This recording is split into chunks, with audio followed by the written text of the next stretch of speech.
And now, it's time for another Dice Tower review with Ryan Metzler.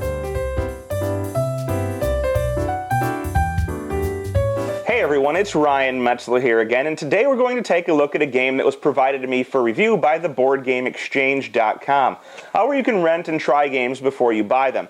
But today we're going to take a look at a newer game called Takenoko. It's not real new, it's been out for a while now, but this is a game about caring for a panda. You're going to be moving this panda around. He's going to be eating bamboo that you can force to grow by using a farmer, and you're trying to finish objectives that are hidden from your opponents, getting 6 out onto the table before they do, but that doesn't necessarily win you the game. So real quick, we'll see what you get inside this box and how the game plays, and then we'll come back here and get my final opinions on it. So here you can see the components for Takenoko. Now this is a pretty simple game that involves some action selection and some die rolling. And what's going to happen is that each player is going to have objectives in the game. You can see 3 different types of objectives card here. We have tile laying objectives, we have panda objectives, and we have farmer objectives. So there are 3 different types, and there are piles that you can draw from to get more of these. Now, these are going to correspond to different things you can do in the game. For example, this one here says that if you get 3 tiles next to each other that are yellow in this pattern, you will get 3 points, and you can play this from it. But these tiles must be irrigated, and you'll see what that means when I get to it. This one means that you want your panda to eat 2 pieces of yellow bamboo, and if you do, it'll be worth 4 points. And this one here says that you need a tile with 4 red bamboo on it that also has an automatic irrigation feature, like an oasis on the tile. And that would be worth 6 points because it's a little harder to do. So you'll have 3 objectives to start, 1 of each type, and you can get more throughout the game. Now, in order to play the game, you're going to be rolling this die at the start of your turn. So you'd take this die and you'd roll it, and whatever this weather die tells you is going to be the special ability you get for that turn. So you can see I rolled the sun here. And if we look at our player board, we can see that it displays all of the actions on here that you're going to be able to get, or all of the bonuses you can get. So here it says the sun gives you an extra action. I'd get 3 actions on my turn instead of 2. The other one here says that I can choose any 1 irrigated tile and make the bamboo grow 1. This one here says that I can take 2 actions and they can be the same. The storm here will move the panda. The cloud here will let me take any one of these special bonus things and put it on a tile. And the question mark lets me choose which one I want. So I would roll that, and this time I'm going to get 3 actions. You'll see that I start with 2 action markers, so I'm going to use these to do my actions, and then I'll choose 1 extra one that has to be different from the other 2. The actions you can do in the game are pretty much corresponding to the various types of goals you have. So the first action is that you can take 3 tiles from the top of this stack and play one of them. And so I would take 3 tiles, and I would look at them and see which one I wanted to play. Well, I have a goal to get yellow tiles out on the board, so I would probably take this yellow one and place it out. And I have to place it either next to this central pond area, which would automatically irrigate it, meaning that that tile has water. Or, if there are already tiles out, I can place it next to 2 other tiles, but that's not a possibility at the beginning of the game. So, I place this here. The other 2 go back on top of the deck, and this is automatically irrigated, which means that bamboo automatically starts to grow there.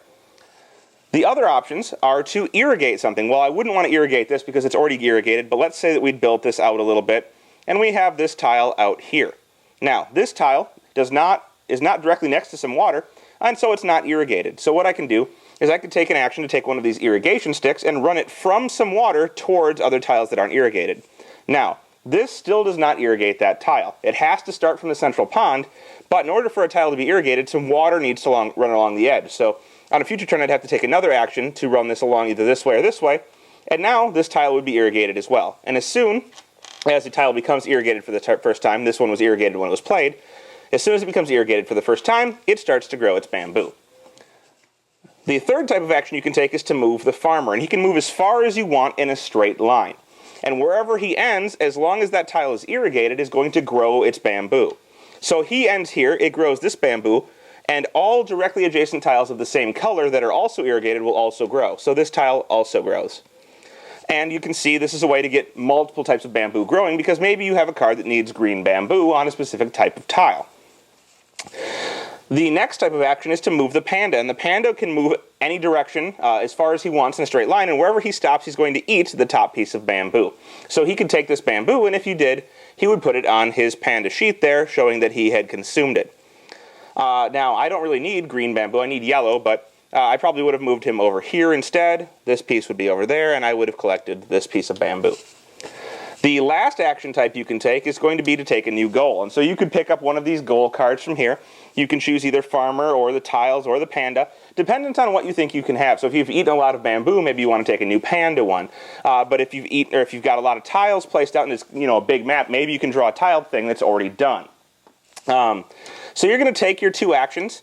You're going to complete any objectives you want, playing them to the table, and then it's going to move to the next person's turn, who would roll the die and repeat, taking their 2 actions, or maybe 3 actions, and going on with the game.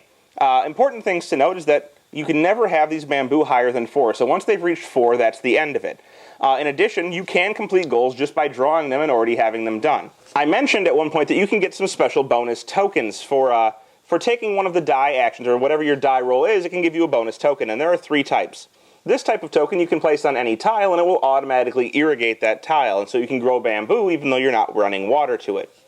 This one here shows that you cannot feed the panda from that tile, so the bamboo will continue to grow, and you cannot get your panda to go there and eat it.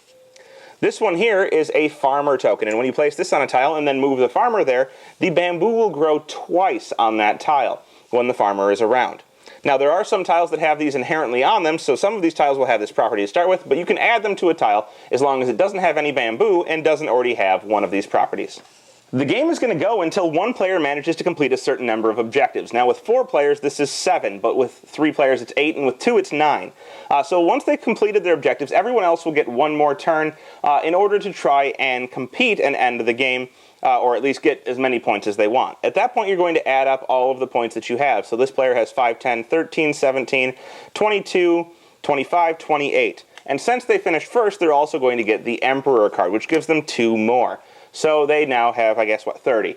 And this is their final score. Now, every other player will add up however many they have. Maybe they have cards that are worth more, and they, through not even finishing 7, managed to accumulate more than 30 points. Whoever has the most points through accumulating these cards and getting the highest valued cards in the quickest amount of time is going to be the winner. Well, there you have it. That is Takenoko, a game with some really great components. I love the little bamboo pieces and the panda and the farmer figurine. All very great components, but this is a pretty light game. Not one that I think is bad because it's light. I actually think it's pretty good because of the lightness of the game.